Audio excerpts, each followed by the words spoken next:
আসসালামু আলাইকুম। প্রথমে জানাবো সংবাদ শিরোনাম।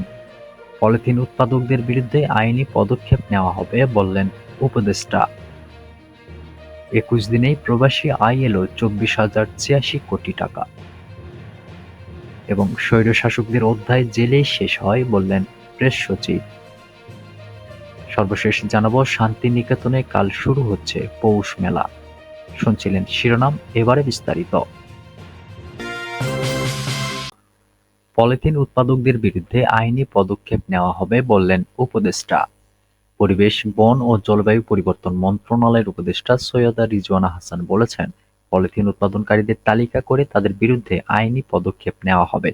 উপদেষ্টা সৈয়দা রিজওয়ানা হাসান বলেন, পাহাড় কাটা, বায়ু দূষণ এবং নিষিদ্ধ পলিথিনের বিরুদ্ধে জেলা প্রশাসন, সিটি কর্পোরেশন ও পরিবেশ অধিদপ্তর যৌথভাবে মোবাইল কোর্ট পরিচালনা করবে। রোববার সচিবালয়ে চট্টগ্রামের নিষিদ্ধ পলিথিনের ব্যবহার বন্ধ ও প্লাস্টিক দূষণ রোধ বিষয়ক এক মতবিনিময় সভায় প্রধান অতিথির বক্তব্যে তিনি একথা বলেন। তিনি জানান, পাহাড় কাটা বন্ধে পাহাড়ে সাইনবোর্ড লাগানো হবে এবং টহল বাড়ানো হবে। পাহাড় মালিকদের চিঠি দিয়ে পাহাড় না কাটতে সতর্ক করা হবে।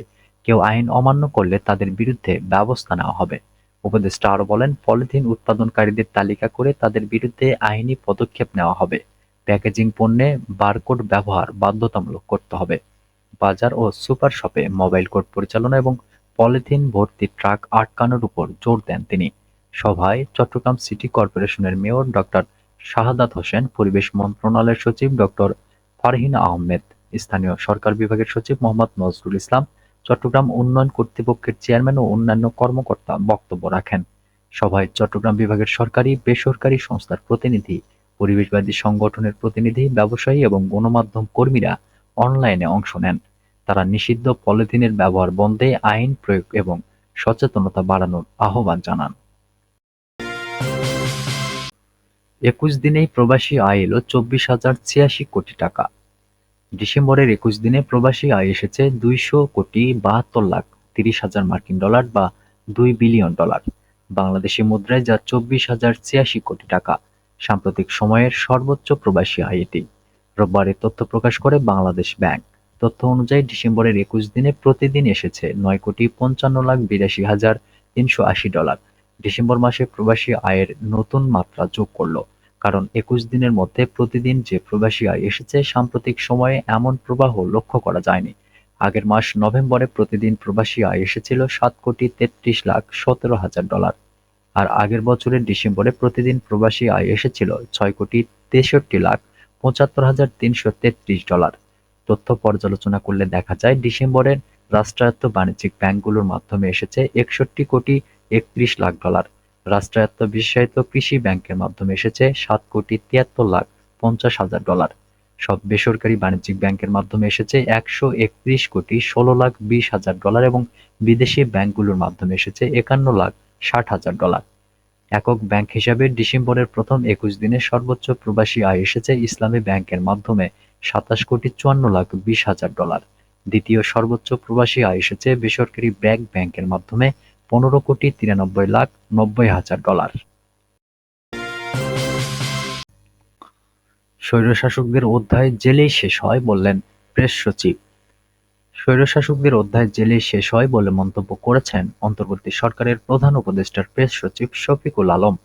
আওয়ামী লীগের ফেসবুক পেজের একটি পোস্টের ছবি শেয়ার করে তিনি এ মন্তব্য করেন।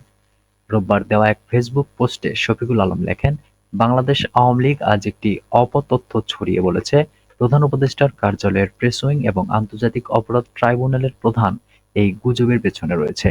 তিনি লেখেন, পরিষ্কারভাবে জানাতে চাই, আমরা কোনো গুজব ছড়াইনি যে ইন্টারপোল গণহত্যাকারী শেখ হাসিনার বিরুদ্ধে রেড অ্যালার্ট জারি করেছে।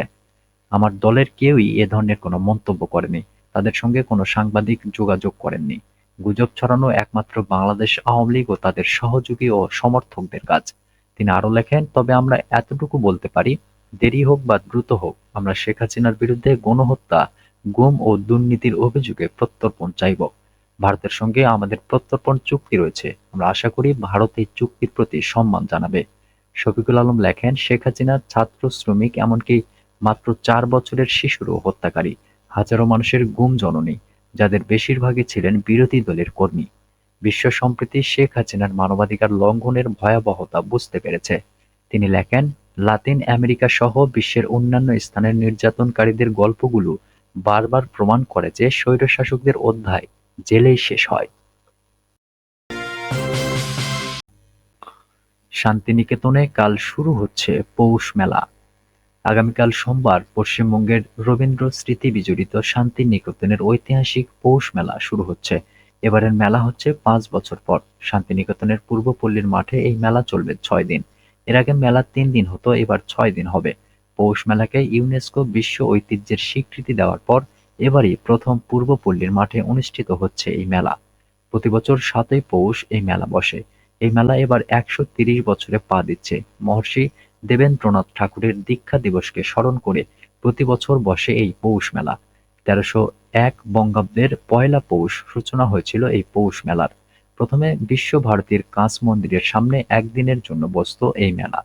আগামীকাল সকালে ঐতিহাসিক সাতিমতলায় ব্রহ্ম উপাসনার মধ্য দিয়ে শুরু হবে এই মেলা।